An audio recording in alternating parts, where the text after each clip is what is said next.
I gotta introduce a local hometown country music star. It's Brooke Eden. Hi, Brooke. Hey, how are you? I'm good. First, congratulations on your engagement to Hilary. That has to be exciting. Thank you. Yes, we're so excited. It's been just such a love-filled month. It's been great. Hilary has an exciting job, just to fill it everybody in, working as a promotions director for Garth Brooks and Trisha Yearwood, country legends. And I saw on Instagram you two were in one of my favorite places looking for wedding venues, Almirada. Alamorada, yes, we Yeah. were. It's so beautiful down there, and we love the Keys anywhere by the water. So, yeah, we're just searching around right now for the perfect place to have our wedding. Well, I was telling my boyfriend the other day there's a gazebo on the water at the southernmost point at the Reach Resort, I think it's called, and the water's perfectly flat and it just jets along the water. I was like, that's where I would like to get married, dropping a hit someday. I love that. That's so great. A few days ago at the Grand Old Opry, Trisha Yearwood joined you on stage and she personalized one of her songs for you and Hillary, right? Yes, yeah, her song "She's in Love with the Boy." Um, it's a iconic song in country music. I sang it when I was a little girl and got a phone call from Trisha about a month ago saying, "Hey, I have this idea to switch the genders of She's in Love with the Boy to She's in Love with the Girl to celebrate your engagement to Hillary and also Pride Month." And I mean, how cool is that for an icon like Trisha Yearwood, for that to be her idea? It was just incredible.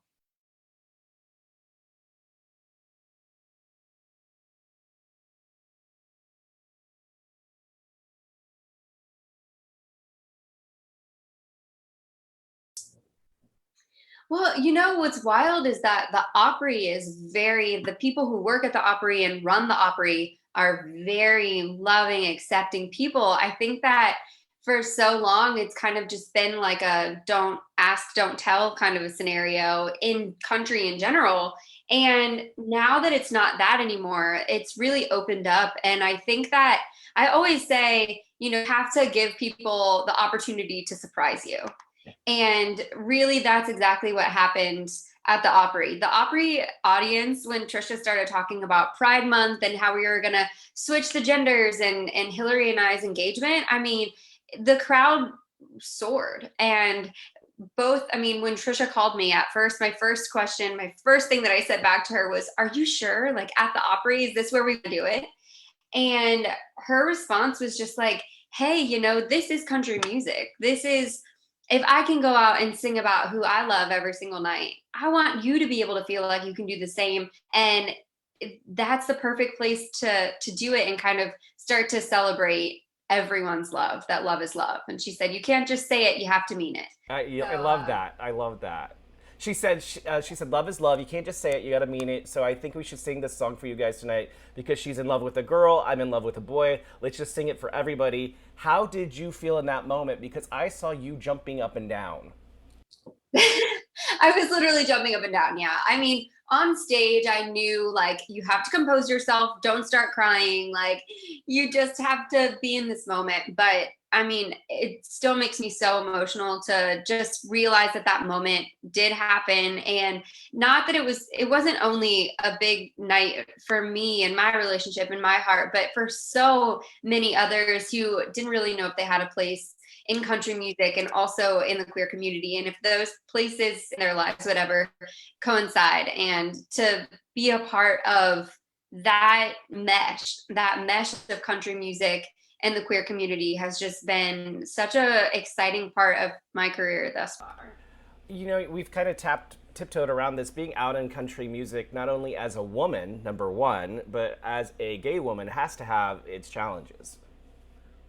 Oh yeah, like you said, being a woman in general in country music isn't very easy, but it's really been wild to feel the love and the support. And I think that for so long people just, didn't talk about it. But even like my very conservative family is still, big supporters of Hillary and I's relationship and the fact that love is love. And I think that we're just going to keep on seeing more progress in that direction When as, you more as the visibility is up.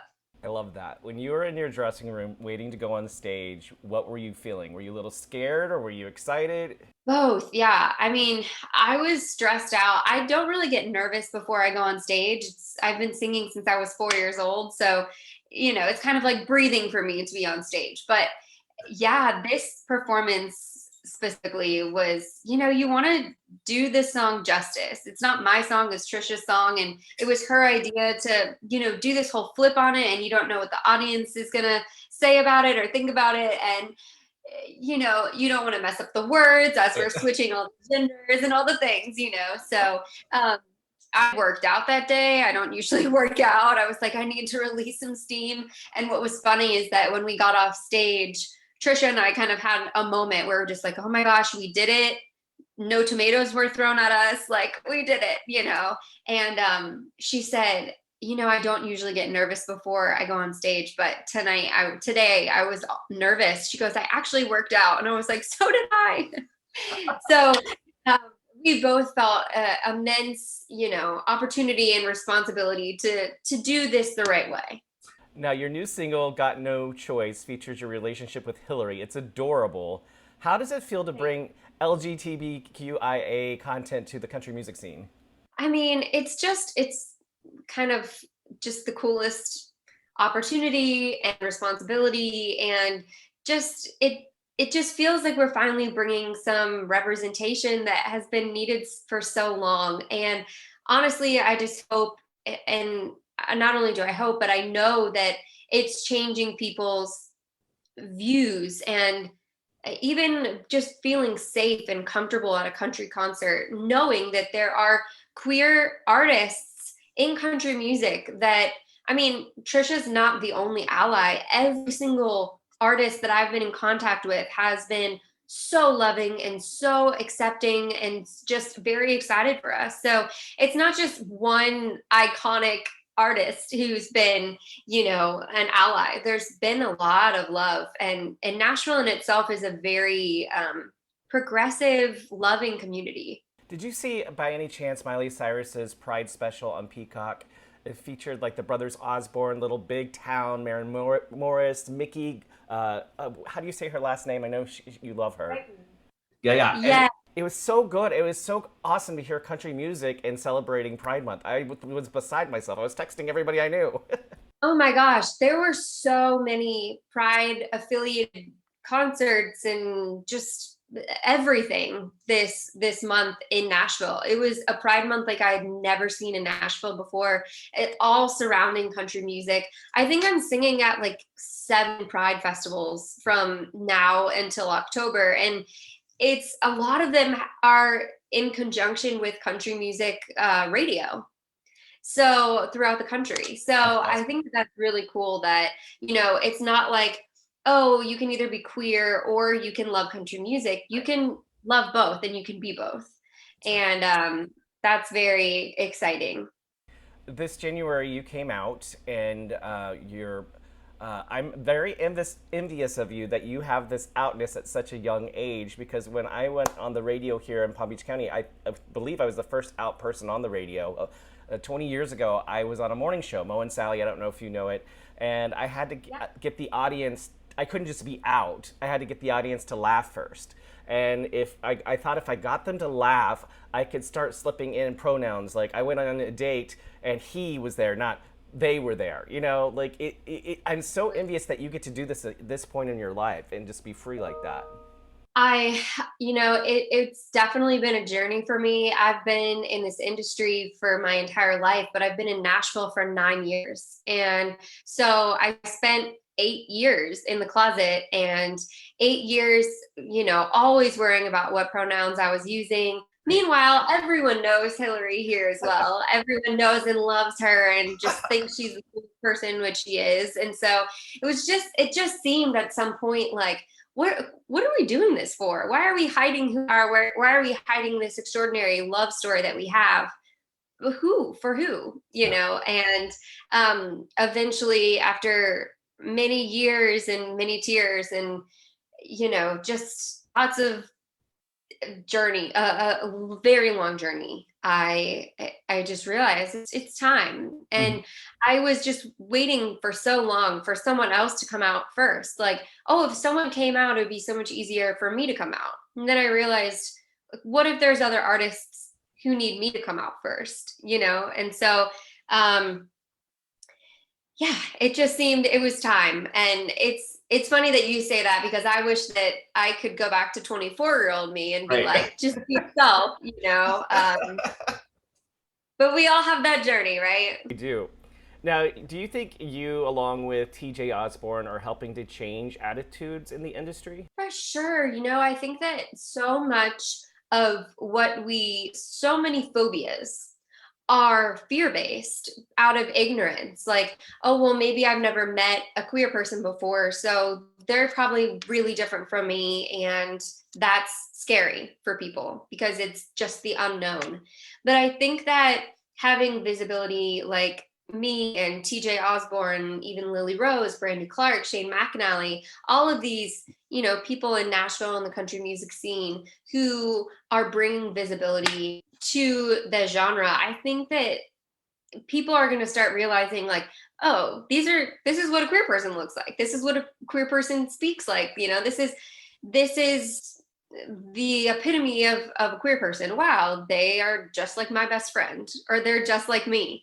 And they start to realize that, you know, we're all very much the same, so much more the same than we are different. And we all deserve to be loved and are worthy of it, and worthy to love and be loved. So I just definitely think that the more visibility that there is anywhere you go with any marginalized group, the less fear there will be, and the more we'll realize that we're all very similar. I have to shift gears because was doing a little research this morning, and you have your engagement photos in People magazine. That's crazy. Yeah, it's just really been wild. I can't even tell you what this year has done.